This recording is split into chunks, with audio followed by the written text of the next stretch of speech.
नमस्कार दोस्तों, आप सभी का हमारे YouTube चैनल पर स्वागत है। दोस्तों, अगर आप इस कहानी को अंत तक सुनते हैं तो आप अभी से ही अपना समय बर्बाद करना बंद कर देंगे। दोस्तों, आज के इस गौतम बुद्ध जी की शिक्षाप्रद कहानी से आपको बहुत कुछ सीखने को मिलने वाला है।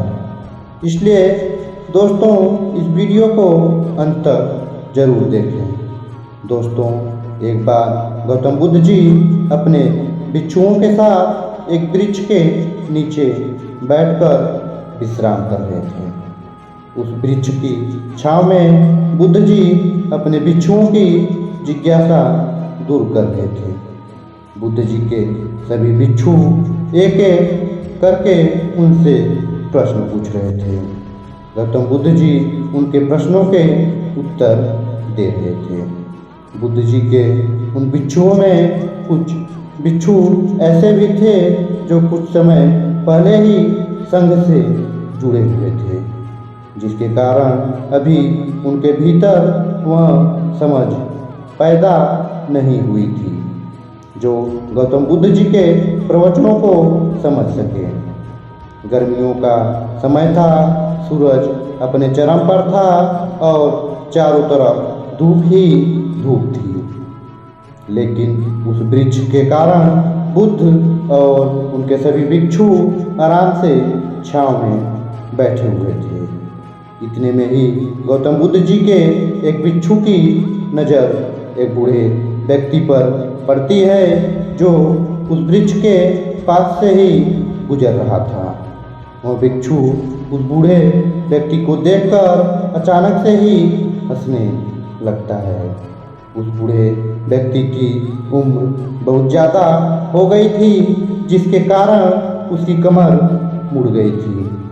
उस बूढ़े व्यक्ति के हाथ में एक डंडा था, जिसका सहारा लेकर वह बूढ़ा व्यक्ति अपनी मंजिल तक पहुंचने का प्रयास कर रहा था। उस बूढ़े व्यक्ति का शरीर केवल हड्डियों का ढांचा मात्र था।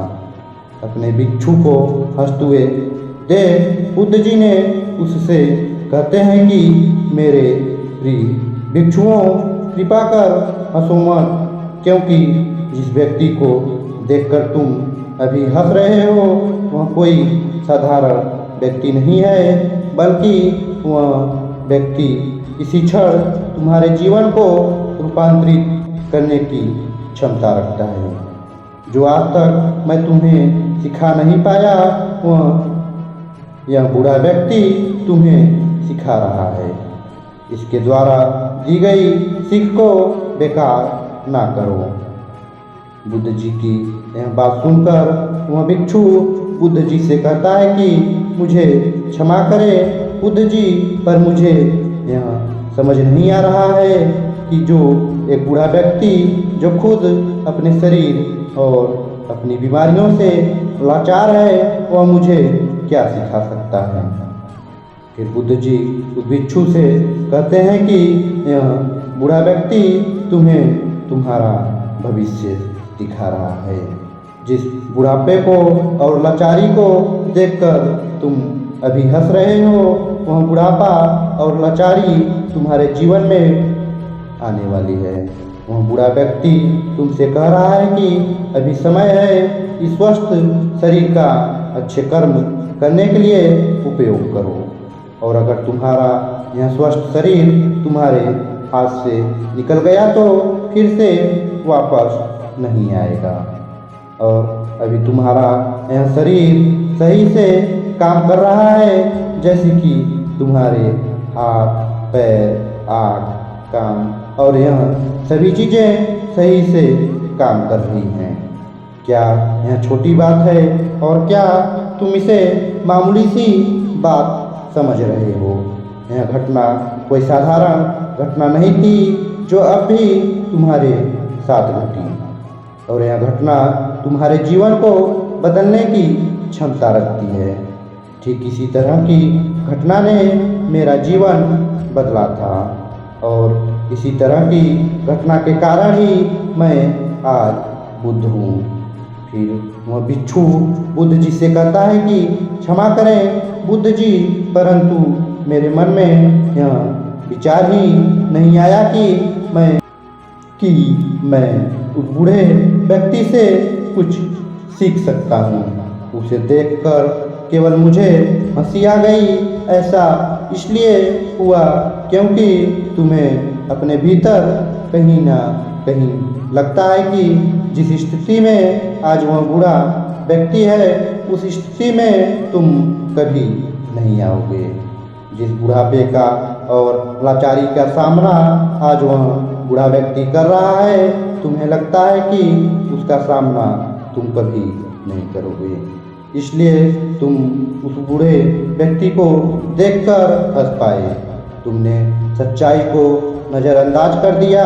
अगर तुम सच्चाई को देख लेते तो चाहकर भी अपने आँखों के आंसुओं को नहीं रोक पाते, परंतु तुमने सत्य को अनदेखा कर दिया और तुम बहुत बड़ी संभावना से चूक गए। बुद्ध जी की यह बात सुन वह बिच्छू बुद्ध जी से क्षमा मांगता है और यह निश्चय करता है कि वह अपने स्वास्थ्य का उपयोग करके अपने अहंकार को बढ़ाने में नहीं बल्कि परम सत्य को पाने में करेगा। दोस्तों, हो सकता है कि आप बड़ी बड़ी समस्याओं में हों या हो सकता है कि आप परेशानियों में हों, लेकिन फिर भी एक बात को हमेशा ध्यान में रखना है कि जब तक आपका स्वास्थ्य ठीक है तब तक आप किसी भी बड़ी से बड़ी समस्या से बाहर आ सकते हैं।